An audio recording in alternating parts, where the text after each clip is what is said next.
Hey guys, J-Dub here. I'm out working on Alley Cat and I wanted to bring you guys in because I'm having an issue that I've never ran into before.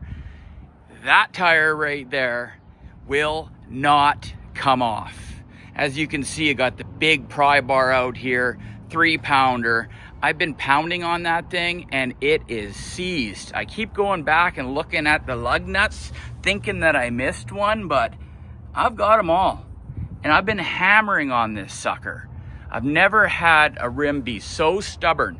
Alley Cat's been off the road for how many years? All I want to do is put a set of tires that hold some air so I can put it on the ground. It's been up on 4 jack stands for probably at least a year to a year and a half. And I just want to see it sitting on the ground. I can get a better view of this beautiful bird on the hood. And I'm really starting to think that I want to do something with Alley Cat, get real serious with this build.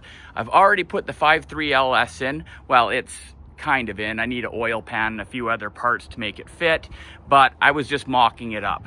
But I would love to see a 5-speed standard transmission in this car. It'd be super fun. Like, look at how beautiful that is. I would love to just daily drive this thing. I think it's a wicked survivor.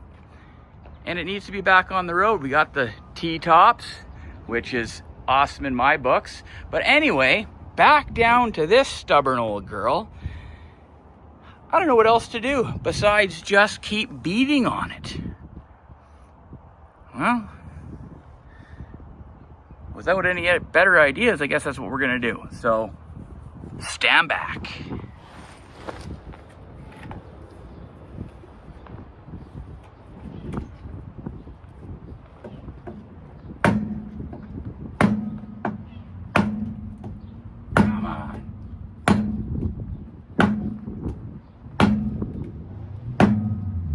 What is holding that on?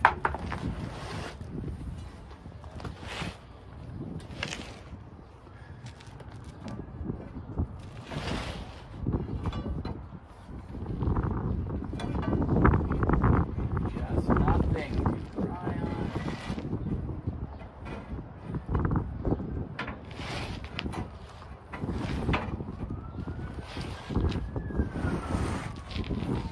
Got it turned as far as it can go. And let's see if I pry on it and hammer it, maybe she'll come off.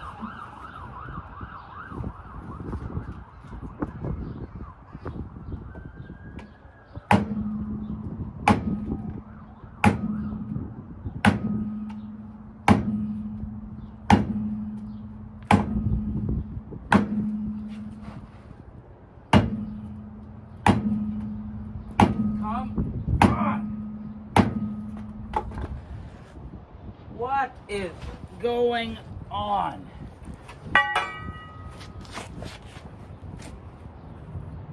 Oh, we're getting somewhere, I think.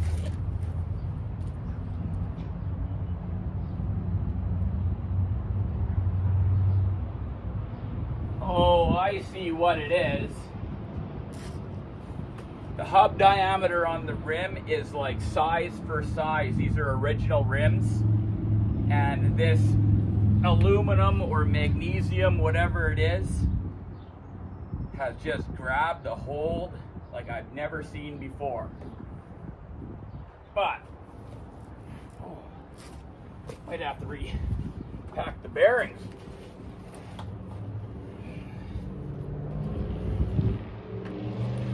So I can see that the rim is now kind of cocked like that, so we're going to try to smack it back and see if we can't just wiggle our way off of there. But like, can you believe it?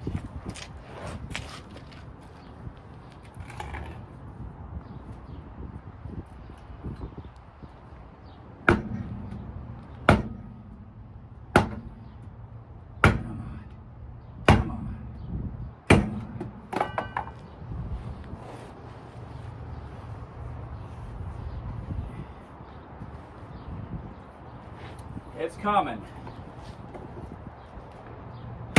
There we go. Wow. Goes down in the books as #1 hardest tire I've ever had to remove. I think next to this, it's the rear duals on my welding truck. If you don't put never sees on those, I tell you, they're tough to get off. But there it is. So my plan is to just see if maybe these guys will fit. Totally wrong rim for the car, but I just want to see it with some air in the tires. So we're gonna see if these will fit. They're gonna definitely be tucked in too far. You can see that these are Corvette rims and they sit, you know, they got like a positive 35 offset, and I don't even really know if they'll fit. I've got a couple options here probably, so we'll see. I'm not even sure. Oh, the hub's definitely not gonna fit. Okay. Well, those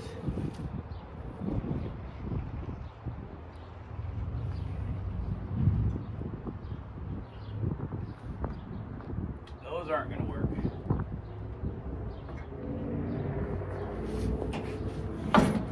The hub in the rim is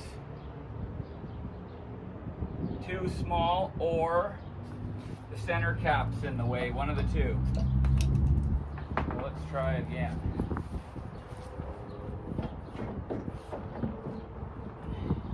Oh yeah. Hub's too small. Darn it!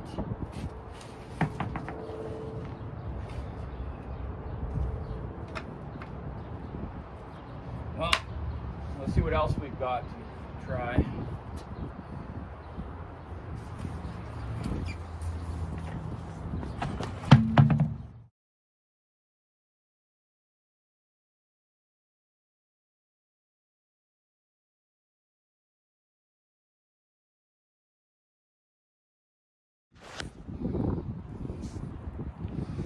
Well, there it is. Totally wrong for the car, but that's what I'm going to go with. I had to use a wheel spacer in behind these rims to make them clear. They were hitting the A-arms.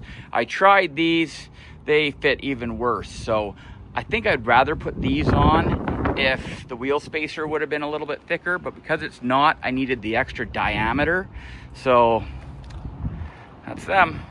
The main purpose here, though, is really just to get it down on the ground so we can appreciate it at ride height and start getting excited about the car. Just finished running around the shop, found some wheel spacers. We're going with 1.25 inches on the front and 3 inches on the back. Definitely not street legal or road legal for that matter, but all we want to do is get it down on the ground. So that'll work for now. Putting this on the back. While putting on my adapter stack, I noticed this right here. Looks like a cobra snake, just all thinned out right in there. You know, why even have horsepower if you're just gonna choke it off? Look how solid this car is though. Like something kind of was hitting that area, but it's still solid. There's still even paint on the frame. Even back into here. All solid. Yes, some surface rust, but that's to be expected, but like, wow. You always see these cars rotted out. That's why this one to me is, you know, pretty cool. It's got an awesome look, and it's a survivor. Even the rockers, pretty nice. Get these last 2 tires on and put it on the ground.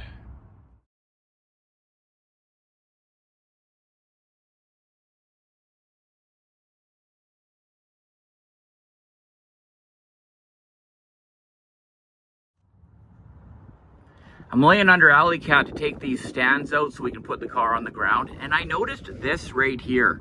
I don't think I've seen that before. A lot of effort was put into that 24 inches of pipe right there. You can see that it has these impressions. Now, I don't know what it is. Maybe this is something that you guys need to comment below and let me know what this was used for. To me, it can only be one of 2 things. Could it be an early style resonator? Like these are little chambers, or Could it be something to do with the turbo setup that would have been on this car? This is a 1980 turbo Trans Am. They had 301 V8 engines with a small turbo. They really didn't have much power. They didn't go very fast, but you know, it was something that they did and they were trying to get ahead of the times, I guess, but it kind of failed on them. Either way, this here I have not seen before, so either it's something to do with the turbo setup or it's a resignator. Let me know, are they on every Trans Am or only the turbo Trans Ams? Not sure. Let's figure this one out. Ooh, that floor's nice. This car's in such great shape for its age. Floors are beauty, quarters are beauty. Everything is really in nice shape. You can even see the pinch weld is just excellent. But let's get it on the ground so we can stand back and have a good look at what she looks like with 4 aired up tires. And it's gonna be really the nicest I've ever seen the car. And yeah, they might not be the best rims, but it's all about just making the cars a little bit better each day. If you can tackle one thing each day, sooner or later, you'll have everything done. That's kind of what I'm doing here. Right now we're just putting the tires on this car, and then I'll get back around and I'll do something else, maybe with the engine, build a cross member for the transmission, something like that, and then it'll be just that much closer. One thing a day, I'll get there. This is my first time standing back and having a good look at Alley Cat with air in all 4 tires and some decent rims. Yes, it's sitting a little bit high. There is too much air above that tire, and I think I'd lower them 3 to 4 inches to give it that sinister look. I'd love some deep dish rims to get rid of the wheel spacers. That would be another add-on. A 5-speed standard transmission would be just excellent in this car. Make it a real driver, some good brakes, and just update the whole suspension. But there it is. Wow. Mother Nature, man, I tell you, her patina paint jobs, they just never fail to impress. The natural paint jobs are just amazing. When it took Mother Nature 30 to 40 years to create a work of art, and on this car, she nailed it. I love how the bird is kind of like faded away and it's just not much left, but there's enough there to really like boom. And the fenders are just awesome. Leave a comment. Some people hate patina, some people love it, some people only like natural, some people don't really care.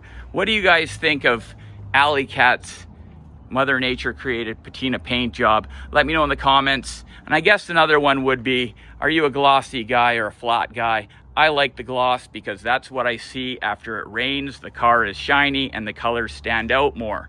I think I'm going to come around and build this prosthetic to fix the wing like I talked about. Maybe some stainless steel folded over with some copper rivets around there on both sides. So that might happen here in a later video. I would probably take the wing off, then I can get into the inside and really make a nice job of it. I can't wait to be cruising down the road in this car, but just, you have to, let me put it this way, guys. Even if you're not working on your car, every once in a while, go out there and do just one thing. Now, this time I put some different tires and rims so I could stand back and get excited, and maybe I will be working on this car in the near future. But at least I come out and I pay a little bit of respect and spend a little bit of time with my future projects. Number one, it's going to give me more ideas. It's giving me time to think about all these projects, and when I actually get to them, they're going to be done at a higher quality. I'll know exactly what I need to do.